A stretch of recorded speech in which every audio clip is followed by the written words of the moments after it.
के बजाओ।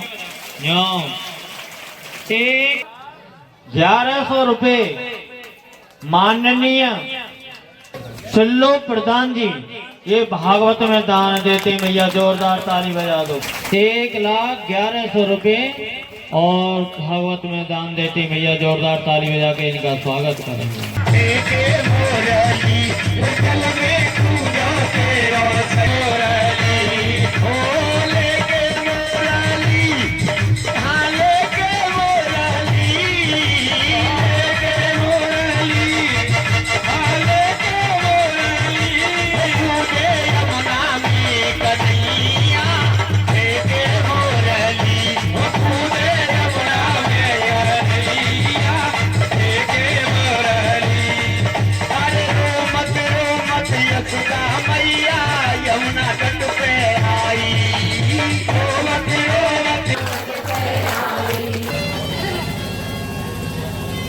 थोड़ी दूर पर ब्राह्मण रहते और जाकर के कहना कि हमारा कन्हैया है ना गाय चराने के लिए आया है, उसे भोजन चाहिए।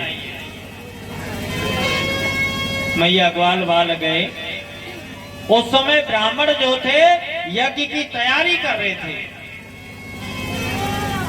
ग्वाल वालों ने कहा, हे ब्राह्मणों, कुछ दूरी पे हमारा कन्हैया गाय चरा रहा है, उसे भूख लग रही है, उसके लिए तुम भोजन दे दो।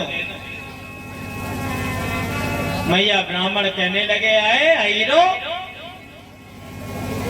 यमुना जी का जल पीने वालों, तुम ब्राह्मण के घरों का भोजन करोगे? मैया ग्वाल वालों को फटकार दिया और जैसे ही लौट करके आए, कन्हैया ने देखा ये तो खाली हाथ आ रहे, इनके हाथों में तो कुछ भी नहीं है। कन्हैया ने के क्या हुआ भाई, कैसे भोजन नहीं लाए? तो मैया का जो शब्द है ऐसे जो हमारे ब्रज में मिलेंगे तुम्हें किसी व्याकरण या किसी पुस्तक में नहीं मिलेंगे। ग्वाल वाल बोले रिसाय के। ग्वाल वाल कहने लगे, देख लाला, एक बार तो हमने अपनी बेइज्जती करा ली है, मगर दोबारा से हम बेइज्जती नहीं करा सकते। फिर उपमान कराएं हम ना, और नहीं तुम ब्राह्मणियों के पास में जाओ। ब्राह्मणियों के पास में गए और ब्राह्मणियों से कहा, हे ब्राह्मणियों, कुछ दूरी में हमारा। मैया कहने लगी,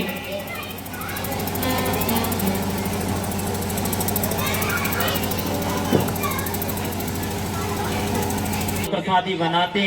मैया माताओं ने अपने हाथों से भोजन प्रसादी बनाई और जब भोजन प्रसादी बना करके मैया कहने लगी, लाला चलो हम स्वयं चलेंगे और कन्हैया को अपने हाथों से हम भोजन कराएंगे। मैया अपनी टोकरियां भोजन की टोकरी लेकर सिर पर धारण कर ली। उस समय ब्राह्मण जो थे यज्ञ पर बैठ गए थे। यज्ञ का एक नियम होता है, जब तक यज्ञ चलती है ना बोलते ना खड़े, तब तक यज्ञ रहेगी।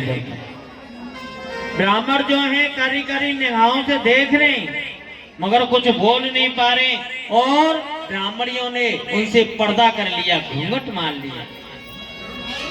और जैसे मैया कन्हैया के पास पहुंची, कन्हैया ने कहा, स्वागतम स्वागतम, आओ देवियों, मैं तुम्हारा स्वागत है।